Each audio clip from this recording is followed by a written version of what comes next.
नमस्कार, मैं हूँ रिश्ता शर्मा और आप देख रहे हैं व्यक्तित्व, विचार और आदर्श। आज हम बात कर रहे हैं एक ऐसी महिला की जिसने रैकेट से सिर्फ गेंद नहीं मारी बल्कि सोच की दीवारें तोड़ी। एक ऐसी लड़की की जिसने ये साबित किया कि अगर इरादे मजबूत हो तो तालियां देर से ही सही लेकिन बजती जरूर है। आज की कहानी है सानिया मिर्जा की। ये कहानी सिर्फ खेल की नहीं, ये कहानी है अपने आप पर विश्वास रखने की, आलोचनाओं के बीच खड़े रहने की और हर दौर में अपनी पहचान बनाए रखने की।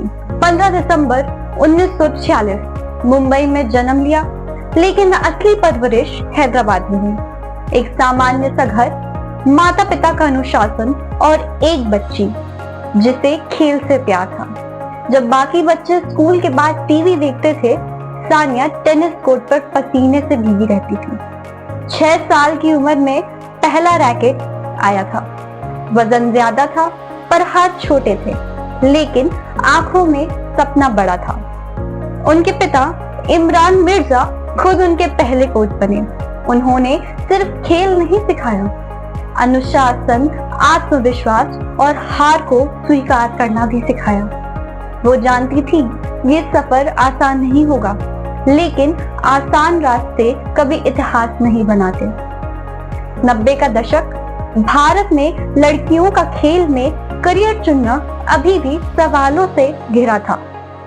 टेनिस महंगा खेल, कम सुविधाएं और ऊपर से समाज की अपेक्षाएं।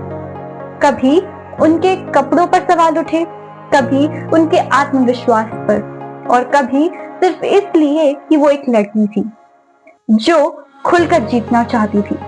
लेकिन सानिया ने कभी जवाब शब्दों से नहीं दिया, उन्होंने जवाब अपने खेल से दिया।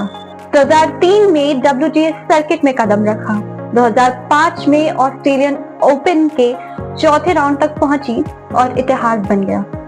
वो भारत की पहली महिला बनी जिसने इस रास्ते पर दुनिया को चुनौती दी। वो जीत सिर्फ स्कोर बोर्ड पर नहीं थी, वो जीत भारत की हर बेटी की थी जो चुपचाप सपने देखती है।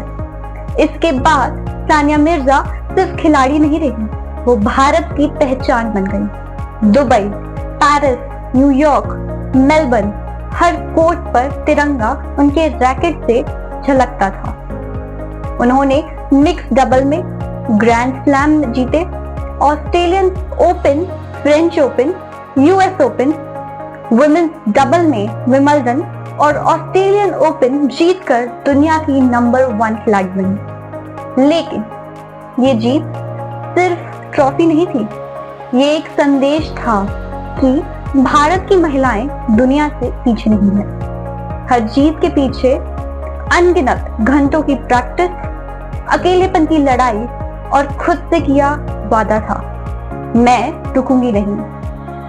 लेकिन सफलता का रास्ता कभी सीधा नहीं होता। कलाई की सर्जरी, घुटने की चोट, लगातार दर्द के बीच खेलना। कई बार डॉक्टरों ने कहा अब शरीर साथ नहीं देगा, कई बार लोगों ने कहा अब बहुत हो गया।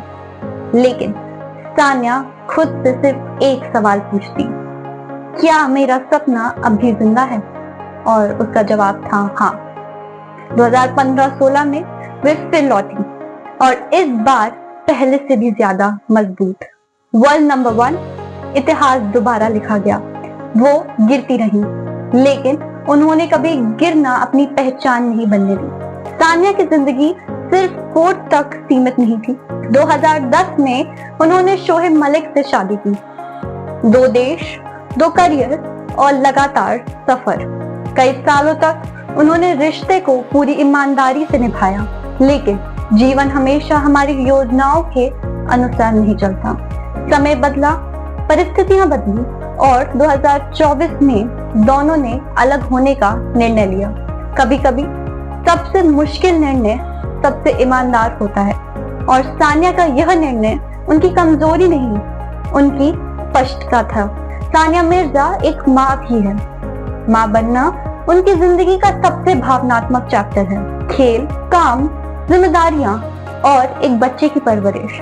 उन्होंने कभी यह नहीं कहा कि एक भूमिका दूसरे से बड़ी है। उन्होंने कहा, मैं माँ भी हूँ और मैं एक स्वतंत्र महिला भी हूँ।